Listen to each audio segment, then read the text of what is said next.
Alors, tout d'abord, je voulais vous souhaiter la bienvenue. Merci d'être venu assister plutôt à cette conférence intitulée «L'audio pour le mojo» ou «Comment optimiser le son à l'image sur un smartphone».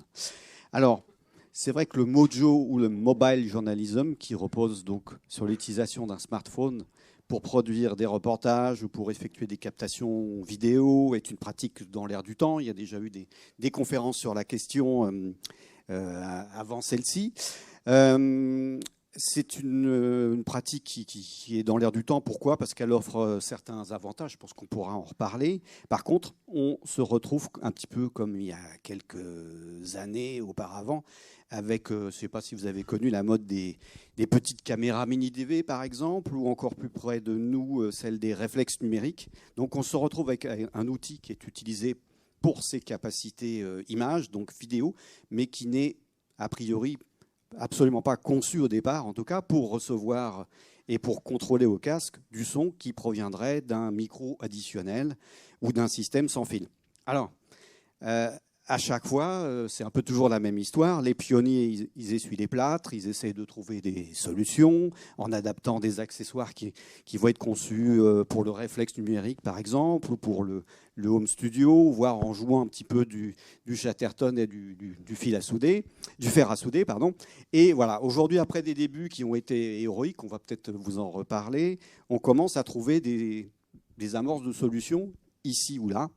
Alors, concrètement, quel type de micro, quels accessoires, quelles interfaces, quel système de fixation utiliser pour obtenir un son qui soit exploitable sur vos images, sans pour autant peut-être dénaturer l'outil et alourdir peut-être trop l'ensemble. Jusqu'où on peut aller aussi, quelle situation peut-on gérer au niveau du son avec un unique smartphone, et quand semble-t-il peut-être être raisonnable de faire appel à un spécialiste du son pour se faire épauler dans certaines situations. Voilà un petit peu l'ensemble de questions auxquelles on va essayer de répondre. Alors, avec moi pour répondre à toutes ces questions, 4 intervenants que je vous présente. Donc, en face de moi, Didier Brochard. Donc, Didier, il est chef de produit chez IMS Distribution. IMS Distribution Bonjour. Étant l'importateur de Rode. Et Rode, un fabricant qui est assez actif dans le domaine des microphones et des solutions sans fil, donc adapté à ce type d'outils. À ses côtés, Nicolas Lozancic. Nicolas est responsable de produits chez Spidernet. Et donc, c'est un utilisateur de smartphone depuis un certain temps, mais alors dans un contexte plutôt de e-learning, c'est bien ça ? Oui, un contexte de formation, absolument. Donc, je suis un peu l'intrus ici, et je suis entouré par quelques-uns de mes modèles, mais voilà, qui se revendiquent d'une forme d'héritage du mojo. Ok. À ses côtés, on retrouve Fabrice Arad. Donc Fabrice est, on va dire, intégrateur, il est consultant dans le monde de la radio, du streaming télé, et il a notamment accompagné des radios vers la vidéo. Et dans ce milieu-là, il y a pas mal de gens qui utilisent le smartphone, et sa structure s'appelle RTV Concept, c'est bien ça ? C'est ça, oui, tout à fait. Voilà. Et puis donc à mes côtés, Sébastien Meunier. Donc Sébastien est chef de projet développement numérique à France 3, toute région, c'est ça.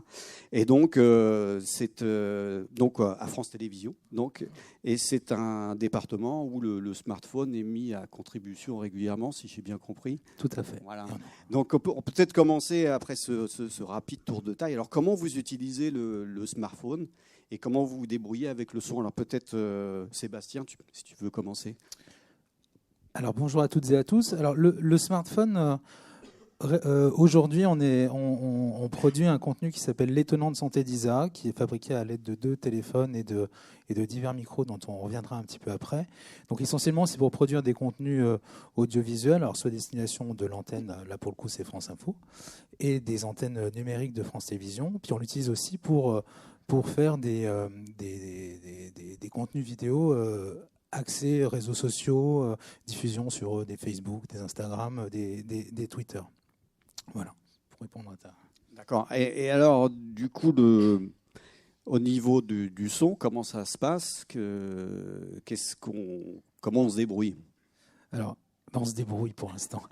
Non, en fait, aujourd'hui, il y a énormément de petits accessoires divers et variés. Si on revient vraiment au tout début, pour moi, ça a commencé, on va dire, il y a une dizaine d'années dans Celieu, pour le coup, avec des petits micros qui existaient, qui n'étaient encore pas en TRRS, parce que tu parlais de fer à souder. Alors, si on fait un peu de technique, les petites prises jack qu'on utilise, on a un format qui est adapté au téléphone, à 4 broches.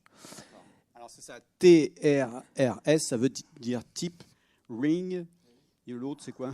Oui, mais il y a TRR, ring sleeve, donc 4 contacts.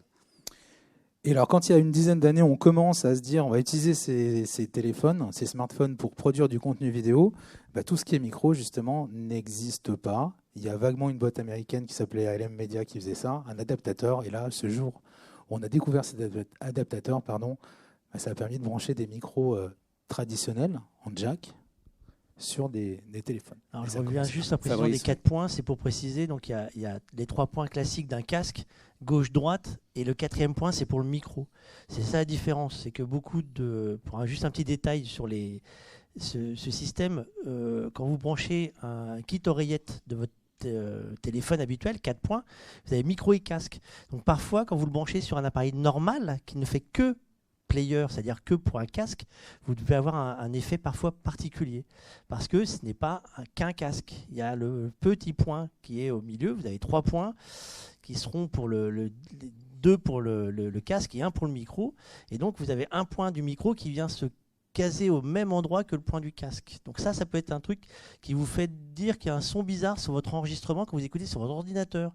Donc sur ordinateur, ne prenez pas un type oreillette micro, sauf si c'est un ordinateur qui est adapté pour, genre les nouveaux Apple ou les nouveaux PC, parce que les anciens appareils ne savaient faire qu'un casque. Donc ça, c'est un petit point qui va être problématique quand on a eu à l'époque, c'est que les appareils n'étaient pas adaptés et les premiers micros ne savaient pas faire cette distinction, c'est-à-dire le petit point qui est tout petit, c'est que si on se trompe, ça ne va pas au bon endroit, votre micro il passe pas. Et ça fait partie des problématiques qu'on a rencontrées tous au début. C'est pour ça que le fer à souder a un peu servi, parce que déjà, il fallait trouver les bonnes fiches. C'est bon courage.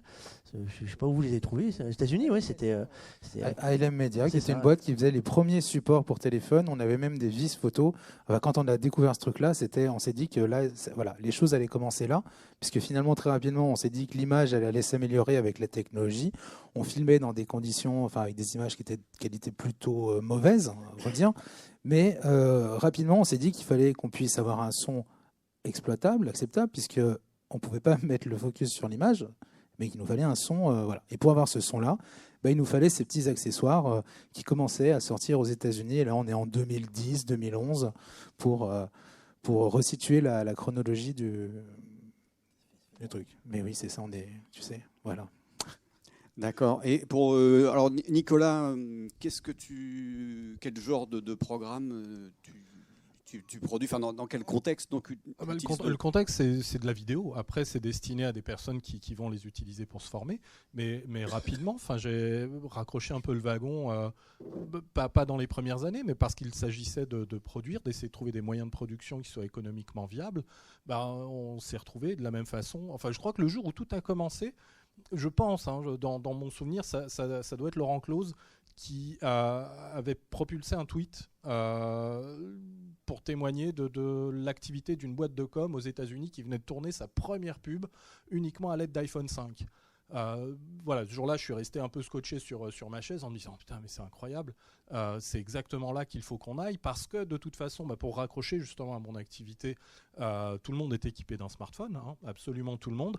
Et mes clients, c'est des gens chez EDF, chez Orange, etc. Ils sont équipés de smartphones et ils veulent à leur tour produire, parce que le Mojo, pas pour moi, il n'y a pas à revendiquer quoi que ce soit, mais c'est quelque chose qui n'appartient pas strictement à une communauté. C'est un emprunt qui est fait à un matériel qui est un matériel grand public, et puis qui est utilisé à des fins professionnelles. C'est un peu l'histoire à l'envers, presque, j'ai l'impression. Et peut-être que pour le son, pour en revenir au son, on est quelque part aussi en train d'envisager plus des solutions un tout petit peu plus démocratiques, je ne vais pas dire grand public, mais pourquoi pas? Parce que quand on regarde, on a quelques échantillons pour les personnes qui les ont jamais vus. Enfin, voilà le type d'émetteurs et de récepteurs sans fil. Enfin, tu les présenteras mieux que moi.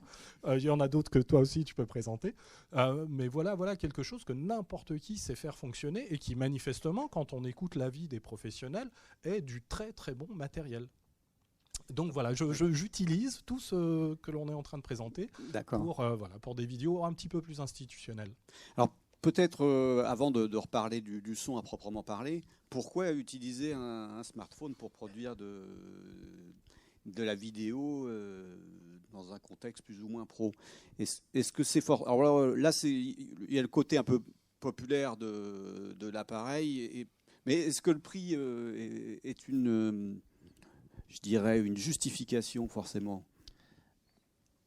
Et pourquoi utiliser cet outil-là? Parce que c'est quand même aller un petit peu au-devant des embûches. Le prix, c'est forcément un des facteurs, mais l'un des premiers facteurs, c'est la simplicité.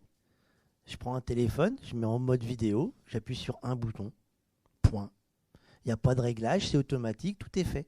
Si vous sortez une caméra professionnelle aujourd'hui, même une caméra grand public, avant de pouvoir tourner, appuyer juste sur un bouton, c'est plus compliqué. Donc cet aspect de dire, je peux filmer facilement, le cadrage, je le vois tout de suite, voilà, je le vois, si je tremble pas, c'est bon, j'appuie, c'est terminé. Ça a été l'un des facteurs de démocratisation de l'utilisation, mais pour les professionnels aussi, ceux qui ne sont pas hyper formés. Vous avez des professionnels qui font des agences de com qui disent, ils veulent faire ça comme à la télé, mais on ne sait pas comment faire. Vous avez un téléphone, voilà. Allez, en route. Et comme les téléphones ont amélioré la qualité de tournage, on en parlait avant de commencer, aujourd'hui vous tournez en 4K avec un téléphone. Pour avoir une caméra 4K qui donne une image correcte aujourd'hui, le billet d'entrée, on va se remettre sur le billet d'entrée d'un téléphone. Tout le monde ne peut pas acheter un téléphone 4K. Attention, qu'on soit d'accord, c'est pareil. Si on veut monter en gamme, on va monter aussi tous les prix, y compris les téléphones. Mais aujourd'hui, un téléphone, admettons, prenons, sans citer de marque, la dernière sortie de l'incontournable Apple, il y a aujourd'hui, c'est quoi le budget? C'est entre 1200 et 1500 euros. C'est le prix d'une caméra d'entrée de gamme dans ces catégories-là. La question, c'est, après tout, j'ai un téléphone, allez, je mets 600 balles de plus et j'ai une caméra qui va le faire. J'ai les softs à foison. Vous avez tous les softs qui existent pour faire tout ce que vous voulez et vous avez juste à appuyer sur un bouton. Cette simplicité-là, pour moi, était l'un des facteurs exponentiels de l'utilisation. Après, il y a le prix. Oui, les gens disent c'est moins cher de sortir quelqu'un qui n'est pas caméraman, qui coûtera moins cher que quelqu'un qui appuie sur un bouton. Sébastien? Alors, il y a effectivement ce facteur-là, mais l'autre, si on se remet dans le contexte il y a quelques années, ça permettait aussi de l'envoyer, cette vidéo, c'est-à-dire simplement sans passer par un DSNG, par des transmissions diverses et variées. Donc on avait la possibilité très simplement de prendre, pour l'actu par exemple, des images d'actu, quelques plans d'illustration, et de les envoyer à sa rédaction. Et ça, juste de base, c'est génial. En quelques instants, on pouvait avoir des images pour les utiliser dans un JT, les utiliser sur un site internet. Et ça a permis aussi ça. Et puis l'autre point, pour moi, c'est la proximité que tu crées avec les gens que tu suis. Je vois typiquement sur les tenants de santé, on est dans des environnements, des hôpitaux, des personnes qui ont des pathologies lourdes, tout ça, ou des gens qui n'ont pas l'habitude de parler à une caméra. Tu n'as pas la peur, l'appréhension de l'objectif, tout simplement, parce que c'est quelque chose que les gens ont dans leur poche, comme tu l'as dit. Ils savent ce que c'est, ils savent que ça filme, que ça prend des photos. Et toi, ce que tu apportes, c'est la capacité à prendre du son de meilleure qualité que simplement le micro du téléphone. C'est les utilisations d'applications qui vont te permettre de faire des réglages plus fins que le mode automatique de l'appareil photo. Et c'est les questions que tu vas poser, c'est la manière dont tu vas fabriquer ton histoire, l'histoire que tu fais avec cet outil-là, quoi. Et pour moi, c'est ça encore le plus important. Et récemment, depuis l'année dernière, il y a un effet qui est rentré en tête pour les médias, et là je vais faire une séparation grand public média, c'est que vous n'allez pas vous faire taper dessus avec des pavés parce que vous avez sorti un téléphone. Aujourd'hui, les médias, il y a une vraie crainte, quand on sort avec une équipe de tournage, avec une caméra, de se faire caillasser. C'est vrai que depuis l'affaire Gilets jaunes, depuis l'affaire du barrage, depuis ces affaires-là, les caméras sont pas désirées. Et il y a un effet, mais c'est quand on parle de ça, je peux témoigner. Hein. Moi, j'ai un véhicule, j'ai quelques marques qui restent. Il y a des moments où on se demande ce qu'on fout là. J'ai des camarades qui sont faits pour RTL, par exemple, et malmenés. Il y avait une caméra d'M6 avec eux. Le camion a failli prendre feu. Il y a un moment, on vous dit, bah, les gars, stop. D'abord, on va sortir sur les véhicules sans marque et téléphone. Donc il y a un effet depuis l'année dernière. Téléphone, on se dit, on avait une réticence à dire on sort en téléphone. Bah, là, elle est tombée, la réticence, et c'est un élément supplémentaire. Alors, en revanche, ça implique, cette fois-ci, on a une exigence de qualité en retour. Là, on ne peut plus dire on sort juste pour sortir. Du coup, tous les accessoires qui vont être disponibles, là, la recherche a changé. Avant, on cherchait à tout prix un accessoire. Maintenant, on cherche un accessoire qui va réellement répondre à la problématique. Et on a de la chance, parce qu'il y a des fabricants qui débarquent avec des accessoires qui marchent bien. Alors effectivement, Didier, là, c'est peut-être le moment de prendre la parole et de nous expliquer qu'est-ce qu'il y a chez Rode qui répond à ces besoins. Historiquement, Rode, au départ, faisait des micros pour les studios de musique et puis se sont orientés rapidement vers les micros pour les boîtiers, donc des micros qu'on fixe sur les griffes porte-flash du boîtier DSLR.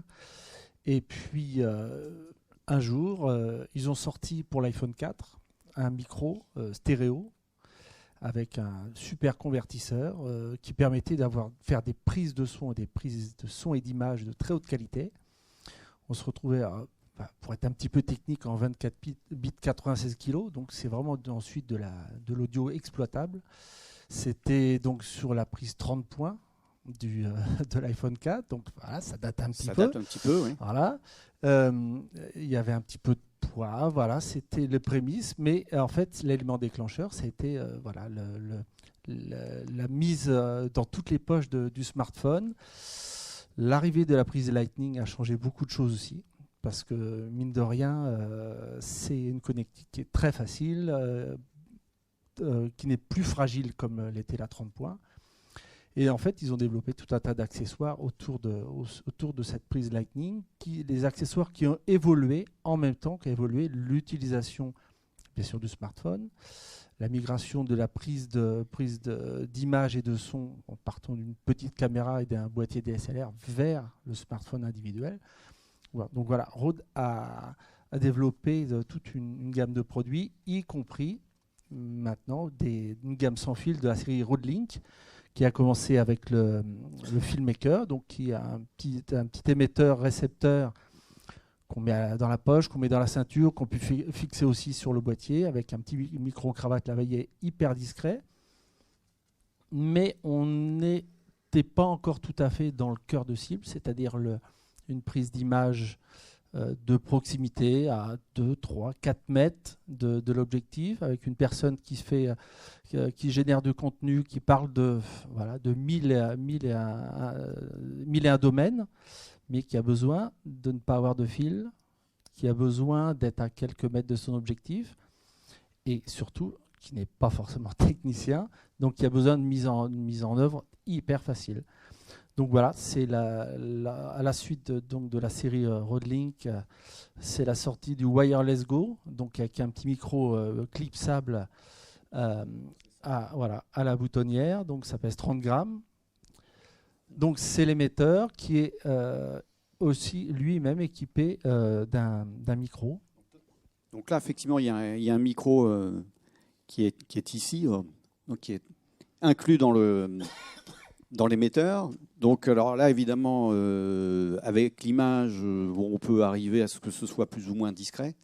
Mais sinon, on peut rajouter un petit en fait, micro tout simplement, voilà, il y a le Lavalier Go qui est sorti quelques mois après, qui permet d'avoir un micro-cravate hyper discret qui est connecté à l'émetteur du Wireless Go qu'on met dans la poche. Donc c'est du coup l'émetteur le plus petit et le plus léger qui existe en ce moment.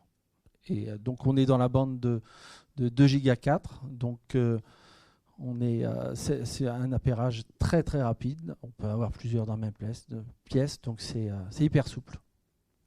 D'accord. Alors, est-ce qu'un outil comme celui-là, c'est le genre de choses que vous utilisez aujourd'hui, et les uns et les autres, Nicolas ou Sébastien ? Moi, tout le temps. Enfin, j'utilise que ces micros-là, et puis après, c'est ceux aussi que je vais conseiller à ceux qui me posent la question. Quel équipement utiliser ? On est déjà, quand on regarde l'échelle de ces dispositifs, voilà, on commence à être dans un rapport de taille qui nous fait dire que oui, c'est fait pour justement de la vidéo mobile. Et puis après, il y a d'autres fabricants. Là, il y a les Rode, et puis il y a Saramonic aussi qui bosse de son côté. Tu pourras en témoigner, mais c'est pareil. Ça fait avancer la petite histoire. Il ne faut pas être dans la surenchère. Je crois que c'est Sébastien qui disait ça. Tout le monde est d'accord là-dessus. Il ne faut pas être dans la surenchère pour finalement reconstruire une vraie caméra. Là, je sors un petit peu de mon champ de compétences. Mais c'est vrai qu'à chaque fois qu'on écoute, entre autres, par exemple aussi les intervenants sur les journées de la vidéo mobile, ils le rappellent systématiquement. N'allons pas reconstituer, tu le dis très bien aussi Sébastien, tu peux le dire, mais n'allons pas reconstituer un dispositif expert où il faut de nouveau réunir toute une équipe de tournage, parce que c'est fait pour pouvoir sortir rapidement, tu l'as dit, seul. Ce que disent les réalisateurs, les gens comme Söderbergh ou d'autres, qui témoignent de leurs différentes expériences, c'est aussi qu'ils trouvent un espace de création qui est différent justement de la traditionnelle caméra qu'ils peuvent utiliser, parce qu'ils peuvent aussi aller chercher d'autres images avec un smartphone. Voilà, c'est tous les jours, et puis en bénéficiant de ce vent qui souffle actuellement fort dans les voiles de ce genre de dispositif, parce que voilà, tout bête, c'est tout aussi petit, mais ça c'est du dual channel, si je dis pas de sottises. Et je peux facilement, mais très facilement, j'ai pas besoin d'aller voir 50 tutos, de dépouiller un guide de 150 pages pour aller faire fonctionner un couple de deux émetteurs, un récepteur. Fabrice, tu peux peut-être parler un petit peu plus donc de l'offre Saramonic. Je vais parler. Moi, j'ai à la fois la chance et l'obligation de devoir travailler avec toutes les marques. La chance parce que j'ai une veille techno obligatoire, parce que les gens me demandent des solutions qui n'existent pas. Moi, quand on m'appelle, c'est qu'il y a toujours un truc qui n'existe pas. Et voilà, c'est le mouton à 5 pattes. Je veux faire ça comme TF1 avec le prix de BFM, mais une livraison de la radio associative d'à côté. Donc je suis obligé de chercher ce qui existe et de mixer différentes solutions. Et on a la chance, là il y a 2 marques sur la table, on a la chance d'avoir 2 marques hyper actives. Quand je dis hyper active, c'est Rode. Rode, ils ont sorti des produits qui suivent le marché, et qui suivent le marché réellement. C'est-à-dire que 3 mois après, ils sortent un produit, les gens le testent, et immédiatement, vous avez un retour qui dit les gars, c'était bien votre truc, mais vous n'avez pas pensé à ça. Ah oui, tiens, c'est pas con. Je sais pas. Ah oui, on n'avait pas mis. C'est vrai qu'on n'avait pas mis qu'il l'a validé. Hop, 3 mois après, tu as le validé. Saramonic, ils sont hyper actifs. C'est-à-dire que l'un des vrais problèmes qu'on a sur les téléphones, c'est comme pour les DSLR au départ, c'est comme même les gros appareils, c'est les câblages. Vous n'avez jamais le bon câble. Vous n'avez jamais le bon téléphone. Vous avez acheté un téléphone, 3 mois après, hop, on sort un nouveau téléphone et on vous change le câble. Et on y retourne. Et eux, Saramonic, ils ont pêché tous les câbles. C'est-à-dire qu'ils vont dire, ok, alors t'as quoi comme téléphone ? Ok, bouge pas, allez, c'est bon, on te le fait. Hop là. Et vous avez dans leur gamme aujourd'hui, ils ont suivi partout et vous avez tous les câbles. Donc déjà, pas besoin de chercher ailleurs, ils les ont.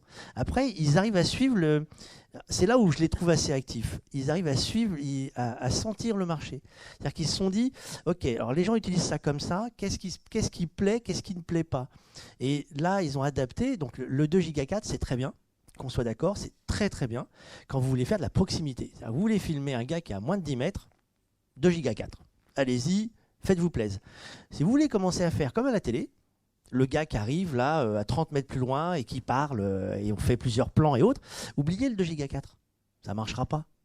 Donc prenez autre chose. Et là, chez Saramonic, ils ont les gammes. Ils ont chez Rode aussi, si je ne me trompe pas. Ça, c'est plutôt Didier qui pourra me reprendre si je me trompe. Parce que je connais moins bien la marque Rode. Là, ils ont des gammes UHF. Donc 40 mètres, le gars, il parle. Vous l'avez. Et ils ont sorti un produit récemment. Il est sorti au courant de l'année. On l'a testé à l'IBC quand ils l'ont amené. On a déjà des gens qui l'ont. C'est une perche à selfie. Au départ, une petite perche, c'est un accessoire. Ils ont monté dessus, c'est démontable, c'est pas obligatoirement comme ça. Ils ont monté un double récepteur HF. Mais ce double récepteur HF fait pince. Donc vous mettez votre téléphone dessus. Donc déjà, dans le même accessoire, vous avez les deux. Et vous récupérez 2 émetteurs. Et là, les émetteurs, vous mettez ce que vous voulez. Que ce soit un micro-cravate ou un micro-main. C'est que vous pouvez imaginer que vous êtes le filmeur. je ne sais pas si ça se dit, vidéaste, on va faire ça comme ça. Vous filmez avec votre lavalier parce que vous êtes en train de faire autre chose avec votre main. Vous filez un micro-main à votre invité ou un micro-cravate et vous avez vos 2 sons mixés, vous faites vos réglages, ça sort, vous rentrez dans votre téléphone et vous faites votre réglage. Aujourd'hui, ils ont adapté et ils ont suivi le marché. Ce qui fait que c'est des marques qui, normalement, ces produits-là, des grandes marques auraient dû suivre. Les grandes marques qu'on connaît, les micro-cravates, tous les micros qu'on connaît, les grandes marques, les Sony, les Audio-Technica, les machins, ils ont abandonné ce secteur-là. Ils se sont dit, non, hop, Mojo, c'est des petits bricolos, là, c'est pas des professionnels, nous on n'y va pas, nous on fait des pros. Mais c'est pas une blague, hein, la phrase, elle est là. Moi j'ai des rendez-vous avec eux, il faut. Non, mais c'est pas un marché pour nous, ça. C'est du grand public. Oui, non, enfin, il y a quand même des. Mais ces marques-là ont abandonné et les Saramonic Rode ont instauré, ils sont rentrés dedans. Sennheiser n'a pas sorti des trucs. Alors Sennheiser a récupéré parce que du coup, tu as raison, ils ont réagi et tu te retrouves avec des produits qui sont dans la même gamme. Donc maintenant, les tout petits tubes qui sont branchés directement sur Lightning. Chez Saramonic, ils ont aussi cette gamme-là qui arrive avec c'est branché. Vous avez double récepteur ou récepteur simple. Et vous branchez soit en XLR, soit en Lightning directement. C'est aussi pour ces marques, on va dire, qui étaient connues pour leur micro. C'est qu'à un moment donné, on est passé de c'est réservé à certains pionniers qui expérimentent des nouvelles choses à on va en mettre dans, comme tu le disais, les boîtes de com, les boîtes de formation, les médias, on en parle, la radio, on va en filer à tout le monde, les écoles. Et du coup, bah oui, il y a un besoin. Et à ce moment-là, on commence à faire des choses comme ça. Il y a aussi des petits accessoires, des accessoires chez Tascam qui peuvent sauver des coûts. Le tout petit enregistreur qui est gros, qui n'est pas plus gros que ça, qui n'est pas du tout sans fil pour le coup, mais qui peut sauver le coup. On a besoin d'un autre micro parce que là, l'avantage de ces choses-là, c'est que ça rentre dans la vidéo. On n'est pas obligé de faire de post-prod, de resynchro. Mais si on est en multicam comme les talents de santé d'Isa, on peut avoir un chef, un filaire, un micro-canon pour choper de l'ambiance et puis prendre des interviews quand les personnes ne sont pas équipées de micro. Je pense qu'effectivement, le point, et ça c'est ce que tu disais, je le dis toujours, c'est le curseur, c'est à quel endroit, qu'est-ce qu'on veut faire avec et qu'est-ce qu'on veut raconter. Effectivement, je ne prends pas la même chose si je veux faire un truc en multicam où j'ai quelqu'un qui arrive de loin et qui repart avec un autre intervenant et qui accompagne machin. Mais voilà, je dois choisir mon matériel et il y a encore, j'ai le sentiment qu'encore plus qu'avant avec les outils plus broadcast, on doit encore être plus fin dans notre choix parce que ça pardonne pas et moins. Enfin, j'ai ce sentiment-là, quoi. Je me dis que si tu ne prends pas le bon micro pour faire le bon truc, et là, c'est pour le coup, là, c'est encore voilà. Clairement. Alors, ce que je voulais dire aussi, parce que j'ai remarqué ça un petit peu en sillonnant le salon, peut-être vous aussi, vous l'avez remarqué. Je remarque qu'il y a des loueurs audio comme Tapage, par exemple, à qui on a demandé, mais c'est plus le marché de la location, pour des ingénieurs du son à qui on a fait cette demande, donc de prendre le son avec des tournages multicam, par exemple, avec plusieurs smartphones. Et donc, ils réfléchissent. Là, ils ont une solution qu'ils proposent en développement avec des bases de chez DPA, etc. Vous pourrez les voir sur leur stand. Et puis un autre arrivant qui vient du domaine plus de la synchro, le timecode, etc., qui s'appelle Tentacle, qui est un fabricant allemand et avec qui je parlais ce matin et qui réfléchit, qui a un petit enregistreur et émetteur, enfin enregistreur avec une fiche HF, et qui réfléchit aussi à un système de synchro avec plusieurs boîtiers adaptés au smartphone, avec peut-être des collaborations avec des professionnels du software comme CityPro, etc. Donc vous voyez, je crois qu'on est un peu dans le... Alors je ne sais pas si c'est l'an 1 ou l'an 2, mais en tout cas, ça commence à... Pour moi, enfin, ne serait-ce que de voir ce qu'il y a sur la table, on est quand même passé en quelques années de ça, qui est pour moi le must-have à avoir, c'est-à-dire le petit micro-cravate et la prise TRS, à des choses qui sont sans fil et qui permettent de se déplacer plus facilement qu'avec la rallonge que j'ai aussi, qui faisait 3,50 m chez Rode. Je n'ai jamais compris pourquoi 3,50 m, mais elle fait 3,50 m. Mais il y a certainement une ouais.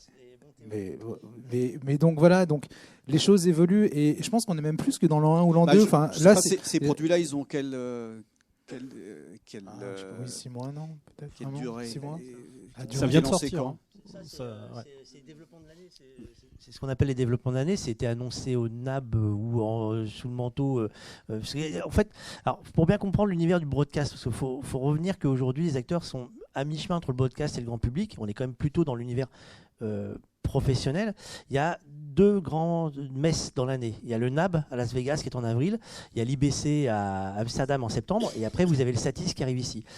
Au NAB, il est de coutume que c'est là qu'on annonce toutes les nouveautés, tous les produits qui sont annoncés soit en concept, c'est-à-dire que vous avez ça mais ça ne marche pas, soit en pré-série. Et on les donne à tester en disant vous nous dites si ça marche bien, et si ça marche bien, on fera une série. Donc au NAB, ça a été, c'est là où tout le monde se voit pour dire ok, voilà la tendance du marché. Septembre, vous arrivez, les produits arrivent, vous les testez réellement.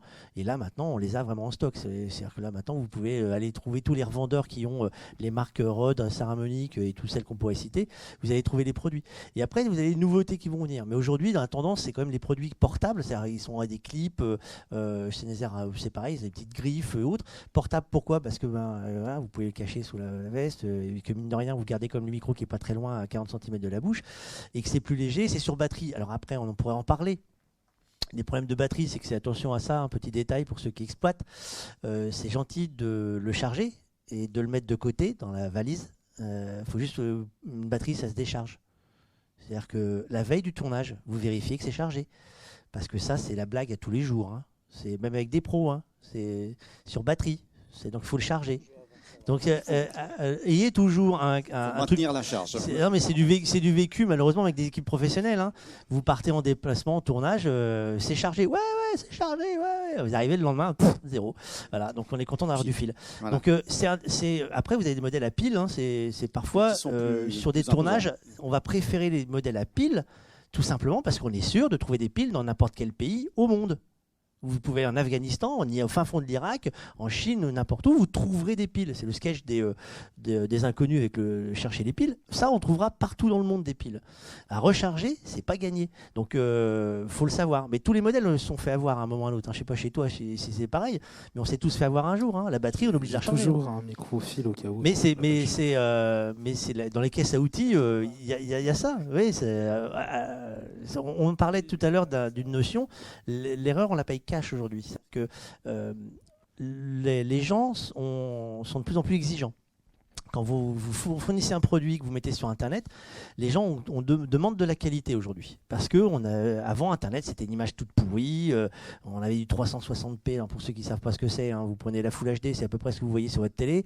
Vous divisez par 2, 720p. Vous divisez par 4, 360p. Donc, et si vous grossissez l'image sur votre écran, vous grossissez les pixels, ça fait des trucs qui sont pas beaux. La tête, elle est carrée, ça se déplace.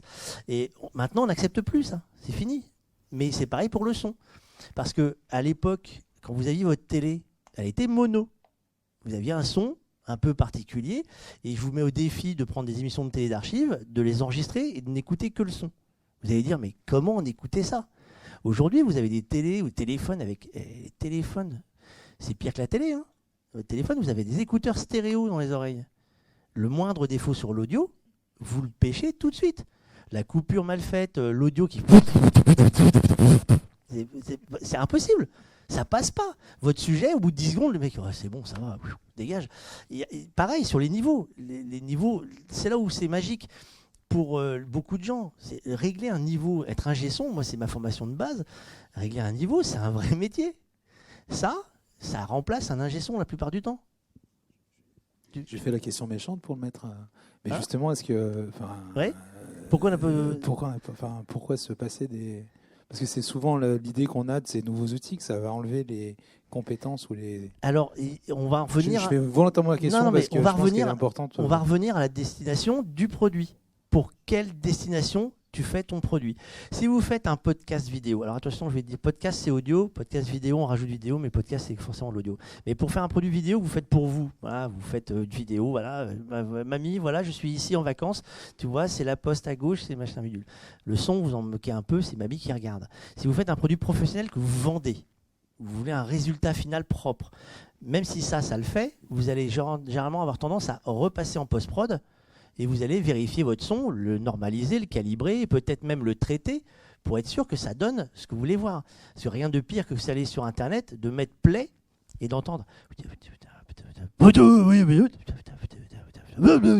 avez des niveaux, c'est insupportable. Moi, je vois des vidéos sur Internet, je fais mais les gars, vous êtes en vacances? L'ingé son, il était où? Mais ça marche pour pas les pros ou pour les pros. Hein. Moi, je fais des bons quand j'entends des copains à moi qui mixent sur des grosses... Je fais mais les gars, vous aviez oublié de brancher les machines. On ne supporte plus ça. Donc effectivement, l'ingé son ne va pas disparaître. C'est comme le cadreur. L'œil du cadreur, le métier va peut-être changer. On parlait hier sur une conférence sur le live, le métier va changer, le réalisateur va changer parce que les machines changent. Le cadreur va changer parce qu'aujourd'hui, il y a des cadreurs professionnels dont c'est le métier, qui connaissent ce que c'est qu'un cadre, la façon de voir un cadre et autres. Vous avez des gens avec le même produit, vous direz, ouais, bof. L'image, ouais, je sais pas. Et le même produit, vous allez voir une super image parce que le mec a l'œil. Pour le son, c'est pareil. Moi, j'explique à chaque fois que je forme des gens, vous devez travailler avec un casque. Vous devez écouter ce que vous enregistrez. Parce que si vous n'écoutez pas ce que vous enregistrez, qui va le faire? Votre client à la fin qui vous dit, dites donc, il y a un bruit bizarre pendant tout. Oh, j'avais pas branché le truc. Parce que ça arrive aussi. Hein. Oui, ou même un parasite ou quelque chose. Et donc, ces produits-là ont la possibilité, la plupart, d'avoir une prise casque pour vérifier. Bah, profitez-en. C'est fait pour. C'est pour ça, par exemple, chez Rode, il y a un kit interview qui est sorti au début de l'année, qui en fait comporte 2 SmartLav, donc 2 micro-lavaliers filaires, qu'on connecte sur un SC6 Lightning, donc un petit boîtier connectique qui est connecté en Lightning sur le smartphone et qui a bien évidemment une sortie casque. Donc c'est le petit kit interview. On a le micro pour l'intervieweur, le micro pour l'interviewé et surtout le contrôle de ce qu'on enregistre. Alors peut-être à ce stade, on pourrait revenir sur un petit peu quel type d'accessoires utiliser et associé en face de quel type de projet. Moi, j'avoue qu'il y a quelque temps, j'ai fait une petite étude pour un guide pour Sonovision, pour ne pas le nommer. Donc, et j'étais parti du point de vue en me disant il faut qu'on retrouve sur le smartphone finalement ce qu'on va retrouver un peu sur une caméra. Mais peut-être, alors vous allez me dire si c'est juste ou pas. C'est-à-dire que je me disais il faut qu'on ait un micro qu'on va utiliser le micro caméra, donc un micro qui peut être de chez Rhodes ou ailleurs, qui va servir pour le son d'ambiance. Ce son d'ambiance servira notamment pour les plans de coupe et il va rouler tout le temps. Et en plus de celui-là, il faudrait un autre micro qui serait un micro lavalier ou un micro-main, alors avec fil ou sans fil. Pour les interviews, je dirais c'est le kit du GRI qu'on va retrouver sur les caméras broadcast. Est-ce que je fais fausse route en disant ça ou est-ce que ça fait partie de vos besoins? Je pense que ça serait bien et que, sauf erreur, ça n'existe pas. À part peut-être Ah oui. Ah oui, c'est parce que là tu peux brancher un micro Canon. Peut-être dessus. Bon, alors à part celui-ci que je ne connais pas puisqu'il est sorti au NAE, que je n'étais pas à Las Vegas. Donc alors pas non plus à l'IBC. Pour ne pas le nommer, c'est le Saramonic, comment il s'appelle? C'est un kit. Mais hormis ça, non. Enfin, hormis ça, pour le coup, ça existait pas encore. Parce que le mélange de micros sur les adaptateurs dont tu parlais de chez Rode, c'est-à-dire mettre un micro-cravate ou un micro-canon même de chez Rode, je crois qu'il y a des différences d'impédance et du coup, ça marche. Alors, j'ai pas testé avec le nouvel adaptateur, mais avec l'ancien sur jack, tu pouvais pas mélanger les deux, mettre un micro-cravate et un micro-canon. Et ensuite, on a l'autre chose, et peut-être que sur le Saramonic, c'est différent, on va mixer les deux pistes. C'est-à-dire que si je mets même 2 micro-cravates sur le kit d'interview de chez Rode, je vais, sauf erreur, mixer les deux pistes. Ce qui fait qu'au moment de ton montage, tu ne peux pas dire je garde juste la question de mon intervenant et la réponse de l'autre. Mais peut-être que c'est possible. Alors, je vais te lire la fiche technique parce que en fait, j'ai appris un truc, c'est une anecdote. Hein. C'est un jour que je me suis fait taper sur les doigts par quelqu'un qui m'a dit toi, tu es comme un gamin au jouet de Noël. Tu ouvres le paquet, tu le branches, tu dis que c'est pas bien parce que ça ne fait pas ce que tu veux, mais tu n'as pas lu le mode d'emploi. Donc j'ai juste les fiches techniques, vous allez vite comprendre. Donc le SP RX9, c'est un mélangeur donc ça veut bien dire mélangeur, donc j'ai 2 sources que je mélange, et un récepteur compact sans fil à 2 canaux. Et ils disent, idéal pour réaliser des vidéos avec des appareils mobiles, des appareils photo iOS ou Android, c'est plutôt une bonne nouvelle pour nous. C'est un mélangeur audio indépendant qui a 3 entrées disponibles. Et là, tu fais comme moi, tu fais « Ah, tiens, 3 ». Donc on a 2 récepteurs HF et une 3e source. Donc là, on a effectivement maintenant des produits qui arrivent, parce que c'est le début, hein, quand on voit qu'eux arrivent avec ça, qu'on ne se leurre pas, hein, tout le monde derrière dire ils le vendent leur truc là. Ouais, on va peut-être y aller quoi. Donc tout le monde va bouger. Donc aujourd'hui, des produits qui vont faire ce qu'on fait en ingé son, c'est-à-dire avec des mixettes où on mélange plusieurs sources, ils vont arriver. S'ils sont déjà là, avec cette marque-là, ça va arriver. Les disponibilités, on en revient à qu'est-ce qu'on veut obtenir à la fin. Les accessoires qu'on n'avait pas avant, les marques toutes s'y mettent. Parce qu'il y a d'autres marques, il y a Sevenoc qui fait des gimbals, ça, des rigs, je sais plus, il y a tous les noms. Stabilisateurs. Je connais pas le nom français en fait. On dit gimbal, rig, stabilisateur.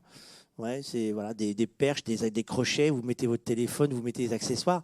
On en revient après, attention à pas vouloir faire non plus la caméra finalement qu'on aurait pu acheter avec le même prix, avec les entrées XLR, avec les micros, la lumière et autres, parce que du coup c'est plus une unité de tournage.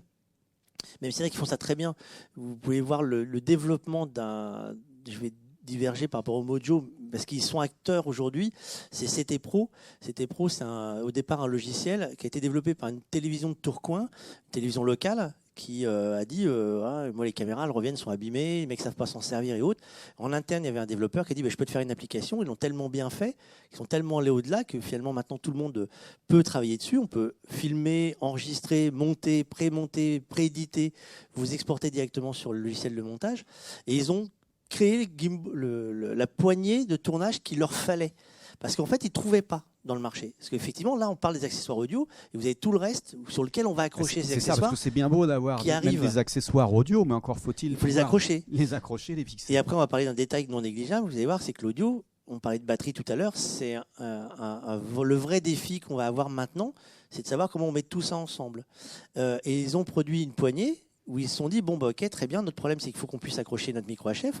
Donc ils ont développé avec un produit qui s'appelle le Saramonic, alors j'ai plus la référence en tête, mais c'est 2 entrées XLR qui part vous mixez vos entrées et ça part dans le Lightning, le Smart Rig peut-être, c'est ça. Et ils ont développé ça, ils avaient mis une batterie supplémentaire, tu parlais de gaffeur, ils ont mis du gaffeur, ils ont mis des ficelles, ils ont mis le light et autres, et ils ont commencé à tourner comme ça. Ils ont modifié les placements des appareils, ils se sont dit c'est pas mal notre truc, c'est un peu bricolé mais c'est pas mal. Aujourd'hui, ils l'ont designé, il est fabriqué, ils sont allés plus loin, ils se sont dit ok, alors qu'est-ce qui nous embêtait réellement? L'audio, c'est bon. On a un produit Saramonic filaire parce qu'il branche les 2 entrées physiques, mais du coup, il rajoute un micro HF par-dessus, quel qu'il soit, quelle que soit la marque, que ce soit Saramonic ou d'autres, et ils ont le fameux mix qu'on peut avoir. Et ils se sont dit, ok, très bien, mais tout ça, ça consomme de l'énergie. Que l'une des difficultés qu'on avait sur l'audio au départ, c'était en filaire, très bien, mais le filaire fait que votre téléphone, c'est lui qui consomme de l'énergie, l'application consomme de l'énergie, votre téléphone diminue très vite. Aujourd'hui, ils ont fait, eux, un système avec carrément des batteries importées, c'est vous chargez par induction le téléphone. Il faut avoir le téléphone qui est compatible, mais votre poignée, elle peut recharger le téléphone. Et pour en venir à nos accessoires, c'est la batterie. C'est l'un des éléments qu'il faudra toujours maîtriser. L'audio, maintenant, comme on veut tous passer en sans fil, il faudra toujours maîtriser ça. Et c'est un détail qu'il va falloir faire très attention dans ce qu'on fait. Et on parlait de s'adapter, tu parlais du micro. On a le micro-cravate. Moi, le micro-cravate, dans certaines situations, je lui dis non. Je lui dis non parce que le micro-cravate, ça prend tout ce qu'il y a autour. Si vous voulez une conversation très intimiste, ça se réfléchit. Il y a des micros casques. C'est chez vous, chez Rode, il y a des micros serre-tête qui sont peut-être plus adaptés. Il y a le micro-main qui parfois est peut-être pas beau à l'image, mais qui correspond plus à un univers d'abord qu'on a l'habitude de voir à la télé. Il faut penser ce qu'on veut obtenir en qualité par rapport à ce qu'on va montrer à l'image. Et on a la chance aujourd'hui, en tout cas, je ne sais pas pour vous, mais moi, la chance aujourd'hui, c'est qu'on a maintenant l'embarras du choix. Maintenant, on est obligé de réfléchir pour savoir ce qu'on veut obtenir parce qu'on a le choix. Il y a 5 ans, on n'avait pas le choix. On bricolait, c'était une catastrophe. Enfin, ça fonctionnait, hein, mais c'était une prise de tête pas possible. Aujourd'hui, on a vraiment du choix. Il y a des marques qui ont du choix. Alors après, les qualités, c'est comme pour tout. Vous avez des différences de qualité du simple au double, et c'est pas forcément lié au prix. Hein. Attention, hein, qu'on soit d'accord avec tout le monde. Hein. C'est pas parce que vous achetez la plus chère que c'est forcément mieux. C'est à tester. Tous ces produits-là, moi je conseille, la première chose que je conseille, c'est testez-le. Testez votre produit. Est-ce que ça va correspondre à ce que vous faites ? Le micro-pince de chez Rode, il est très bien. C'est une griffe, vous le mettez, le micro est là. Si vous faites une danseuse qui a du voile devant toutes les 2 secondes, réfléchissez, voyez si ça va passer. C'est peut-être pas le bon produit. Alors maintenant, ils ont sorti le micro, donc cravate. Donc faut réfléchir vraiment le produit par rapport à ce que vous faites. On a tous des façons de tourner différentes. Il y a des habitudes. Hein. Toi, tu as forcément sur l'institutionnel des tournages plus classiques. Moi, j'ai vu des choses. On va revenir sur un détail. Tu parlais de pourquoi on tourne et pourquoi on a besoin de l'audio. Il y a eu une mode, c'était le Facebook Live. Tout le monde a voulu faire un Facebook Live avec le téléphone. Alors, je ne sais pas chez vous, parce que vous, c'est plutôt pro. On était les premiers à faire France 3 des Facebook Live au Salon de l'Agriculture. J'ai retrouvé les photos l'autre jour en 2016. Enfin, la fonction était juste en train de se découvrir et c'était hyper intéressant. On a fait les tests la même semaine. Ça devait être en même parce temps. que RFM avait fait le premier Facebook Live. C'était RFM avec un téléphone et on a eu le premier problème, c'était de dire c'est bien, on a une image, mais on n'a pas de son. Parce qu'on a avec le micro. Tu dis quoi, pardon ? Moi, j'avais bricolé un truc. Je me suis avec une carte de son USB. Je peux te parler de cette. Non. Alors, j'ai pris à l'époque, il y avait le micro canon de chez Rode qui était assez long. Il y avait une pin 9 volts. Alors, je sais plus la référence vidéo. Voilà, ça doit être ça. Donc, était long. On avait bricolé ça avec un adaptateur. Un adaptateur. On avait trouvé toutes les griffes pour mettre sur un support qu'on avait acheté en urgence. Parce qu'on a eu la fonctionnalité, genre juste avant le salon, avant d'aller installer le matériel au salon, on est passé dans une boîte qui fait de l'accessoire vidéo qui doit être aussi dans les exposants du dessous pour acheter tous les petits accessoires, les petites rotules qui allaient bien. Et on a monté notre truc là et on a fait voilà. Nous, notre contrainte, c'était plutôt le réseau. Parce qu'en fait, quand on fait des Facebook Live ou de l'envoi d'images en direct, la contrainte principale, c'est le réseau aussi. Et on était resté dans un hall pour tester ce truc-là et on s'était baladé avec ce micro au bout d'une perche. On avait mis des câbles. Voilà, on avait fait ce truc-là et ça avait bien marché. Et c'est là que l'audio est hyper important parce que dans un Facebook Live, quand tu es en train de tester la fonctionnalité, tu peux accepter que l'image est dégradée parce que tu sais que c'est de l'expérimentation. Mais si tu n'entends pas ton intervenant, voilà, t'es mort. C'est clair. Peut-être un mot sur la partie logicielle à mettre en face de tout ça. Vous, les uns et les autres, vous utilisez un logiciel particulier ou directement le smartphone et en avant ? Réponse super simple. Hein. Oui, directement le logiciel. Et puis, je crains que ça n'empire finalement. Pour finalement en terminer un peu, peut-être avec les matériels et puis les évolutions.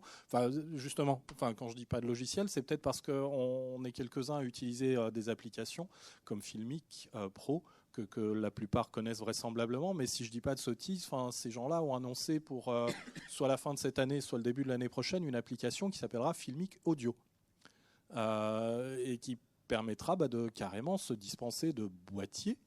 Et puis d'utiliser, si je ne dis pas de sottises, simplement son microphone filaire sur un téléphone qui servira d'émetteur et qui vraisemblablement, je ne sais pas si vous avez plus de news que moi, fera la synchro avec le smartphone qui de son côté filme. Est-ce que j'ai dit une sottise ? Non, mais là on en revient à qu'est-ce que vous voulez obtenir. Ouais. Ça, on sera dans des applications très particulières. Parce que de faire du point à point, donc le point à point, c'est le transfert d'une image avec le son en BD ou sans le son en BD, pour faire ce que l'idée, c'est de faire du multicam. Hein. Le but du jeu, il est aujourd'hui de dépasser le mojo comme on l'entend. Donc le mojo, c'est vous avez une image comme un cadreur, hein. Vous avez une caméra, vous faites soit du live et vous n'avez pas de montage, soit vous faites de la production, vous enregistrez, vous faites du montage. On est dans la phase de je veux faire plusieurs axes. Parce que les caméras vont le permettre, parce que vous allez avoir plusieurs... la 4K va vous permettre de faire plusieurs plans dedans et qu'on va pouvoir réaliser à distance, donner la main de cette réalisation. Ça, je ne pense pas que ça entérine ces boîtiers-là. C'est comme le câble là qui est indispensable parce que ça va vous sortir de toute situation. Ça, pour faire une captation audio de proximité, ça restera à un moment ou à un autre, sous cette forme-là ou une autre. Ça ne sera pas perdu. Aujourd'hui, il y a des valises, ce que nous on appelle la trousse à outils ou comment ça s'appelait, le baise en ville habituel. C'est-à-dire vous avez votre sac, dans le fond du sac à dos, vous avez toujours un kit. Il y aura toujours ce petit kit de Rode. Je pense qu'il y en a énormément qui vont l'avoir. Tout simplement parce que vous allez faire une conférence comme là. Je vois tout à l'heure, il y avait un appareil qui filmait ou qui enregistrait l'audio. On est à 6 mètres. L'ambiance du son, même si on est sur de l'omni assez large, ça va être un son très caverne. On n'est pas nombreux, il n'y a pas de bruit, ambiant, donc c'est pas gênant, ça va être à peu près propre. Vous faites une conférence avec un bruit un peu ambiant. Si vous prenez ça, vous mettez votre micro pendu devant l'enceinte. Vous pouvez vous mettre au fond de la salle, on sera à 10-15 mètres, vous récupérez l'audio quasiment propre de la conférence. Donc ça vous dépannera sur une façon de tourner. Il y aura toujours à un moment ou à un autre besoin de ces produits-là. Après, tu as raison, l'évolution technique, on n'est qu'au début, parce que tu as des gens qui font de la télévision, donc qui ont des notions de rendu broadcast télé, qui disent voilà, nous, on pense travailler différemment, mais il faut qu'on obtienne tel résultat. Vous avez des gens comme nous qui disent nous, on n'a pas les moyens de la télé, donc on va tourner avec ce qu'on a, et qu'est-ce qu'on a en prix abordable, on va voir ça. Et tous les gens amènent des idées, et les fabricants écoutent ces idées, donc on va s'améliorer. Sur les applications, CT Pro, c'est une application qui est disponible. Elle est intéressante parce que vous pouvez enregistrer, monter, éditer et être en live. Filmique, vous ne pouvez pas monter. Mais s'il n'y a pas besoin de monter, pourquoi ? Pas besoin d'aller chercher l'application qui va être plus ou moins payante. Les applications, l'avantage, c'est ce qu'on disait, c'est comme les accessoires, il y en a de plus en plus. Après, il y a une question qui se pose, parce que tout le monde me demande, en tout cas dans ceux que je rencontre, me disent « Ouais, alors je fais quoi, Android ou Apple ?» Alors, on va enlever un mythe. Apple n'est pas forcément meilleur que les autres. La seule différence, c'est que l'application, elle est dédiée pour un appareil et un seul appareil, avec des caractéristiques pour un appareil. Vous prenez les Android, ils vont tous avoir un micro, une entrée, une carte son, parce que c'est un smartphone. Quand on préparait cette conférence, tu avais fait le parallèle entre le smartphone, c'est comme un ordinateur. Aujourd'hui, un smartphone, c'est un ordinateur, qu'on soit conscient. Vous avez tant de barrettes de mémoire, vous avez tant de processeurs, vous avez tant de trucs, et vous avez une carte son intégrée. La carte son, c'est avec la prise Lightning ou la prise USB-C ou la prise mini jack. C'est comme votre ordinateur. Donc après, vous changez juste l'accessoire qui est devant. Mais le composant ne va pas être le même. Chez Android, vous avez des marques différentes, des produits, des chipsets différents. C'est pour ça aussi qu'ils vont être moins chers parfois. Donc la qualité ne va pas forcément être moins bonne, mais différente. Et puis il y a différents standards. On se retrouve un peu avec, je pense, la dualité PC-Mac qu'on a pu avoir il y a quelques temps. C'est-à-dire que d'un côté, vous avez un produit avec un système d'exploitation et un hardware qui est supervisé par une même marque. Et de l'autre côté, on pourrait, je parierais pas parce que avec la chance que j'ai, je vais perdre. On pourrait envisager qu'il y ait une harmonisation des connecteurs parce qu'elle a été faite sur l'alimentation, par exemple. Aujourd'hui, vous pouvez tous brancher avec un port USB. Avant, c'était impensable. Il fallait avoir des chargeurs différents. L'USB-C a l'air de convenir à tout le monde en termes de connectique et de capacité de connectique. Donc, on peut espérer, parce que c'est le seul, que tout le monde se mette à dire on met le même connecteur. Et du coup, d'abord, ça simplifiera la tâche à tout le monde, parce qu'au moins, on aura un câble pour tous les produits, parce que les capacités des connecteurs, ce qui permet de dire que sur un câble d'Apple, vous passez l'audio, la vidéo, le courant, des tas de choses. Donc, il faut plusieurs points. Effectivement, vous avez des smartphones, il y a juste le courant. Voilà. Donc effectivement, ça fera partie des débats et de l'avenir de l'audio, de savoir comment on va s'en servir, comment les gens vont travailler avec. Effectivement, il y a des produits. Aujourd'hui, en tout cas, dans ma partie, je ne peux plus répondre. Je ne sais pas comment faire votre truc. Alors, je voudrais ça avec le son séparé pour pouvoir donner la vidéo à monteur. Tu as le son à gauche et le son à droite. Tu as deux sorties, out 1, out 2. Non, mais sur ton téléphone. Ah, sur le téléphone. Ah, bah si, tu enregistres ton flux. On fait de la stéréo. Tu fais gauche-droite et tu récupères, tu fais un panoramique. Non, mais il y a la possibilité de le faire. Là, tu as deux sorties. Il y a une mixette dessus. Alors, faut revoir le mix parce que du coup, j'ai pas le temps de jouer beaucoup avec. Mais tu as des sorties physiques filaires. Donc, tu sors out 1, out 2. Donc, tu récupères tes deux fils. Non, mais dans le téléphone. Et tu réimportes tes deux dans l'entrée. On est en train de faire une private lesson. Non, mais c'est une question qui va arriver tout le temps en fait. Et je suppose qu'il y aurait des questions dans le même style. La première, c'est quel est le micro adapté ? Justement, puisqu'on en est, je vois que l'heure avance, peut-être vous avez des questions que vous souhaiteriez nous communiquer. On va faire passer un micro. Merci de le faire passer.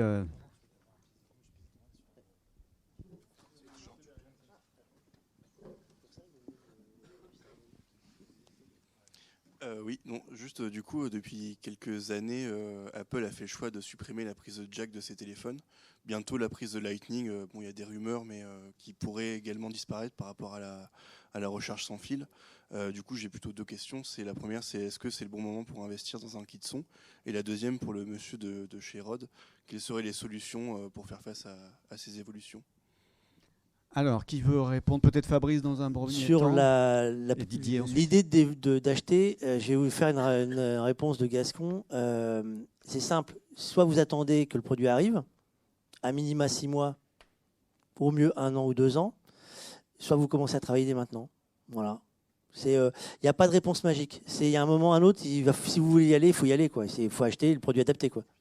On en a parlé plein de fois de ça, c'est de jamais faire la course à la dernière technologie qui arrive tout de suite. Enfin, prenez un iPhone, je sais pas, un 7, un 8 par exemple, vous allez déjà commencer à produire du contenu, vous allez trouver des micros qui vont vous convenir et vous commencez à bosser. Voilà, vous n'allez pas attendre que l'éventuelle peut-être version sorte. Didier. Mais en fait, effectivement, attendre, c'est le meilleur moyen pour jamais rien faire. Après, le micro, le téléphone, tout ça sont des outils. Si on a un clou à planter dans un mur, on va dimensionner le marteau à la taille du clou et de la résistance du mur. Donc, aujourd'hui, il y a, en fonction effectivement de vos besoins, il y a vraiment tous les outils disponibles chez Rode ou évidemment chez quelques autres marques. La course à la technologie, c'est le meilleur moyen pour jamais commencer. Parce que demain, ça je vous le promets, demain il y aura un truc encore mieux. Mais demain, je vous dirais qu'après-demain, il y aura un truc qui sera, vous allez voir, ça va être top. Mais aujourd'hui, il y a des trucs formidables et qui font le job. Très bien, merci. Autre question peut-être? On va rapatrier le micro vers l'avant. Merci. On a encore besoin du micro pour enregistrer le podcast, pour le diffuser. C'est malheureux, on a encore besoin du micro.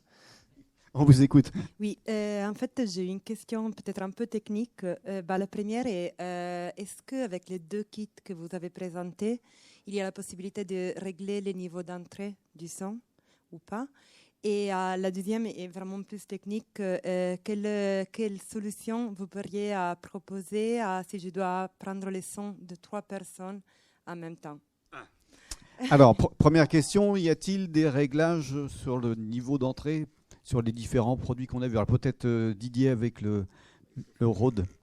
Non, en fait, le niveau n'est pas réglable, mais on a une adaptation de niveau en fonction de la source, tout simplement. Voilà. Et on peut rajouter que par contre le niveau de sortie sur le récepteur, lui, peut varier. Il y a juste un petit atténuateur. Je vais me permettre juste d'intervenir un tout petit peu. Je crois que je te reconnais. On fait le même métier.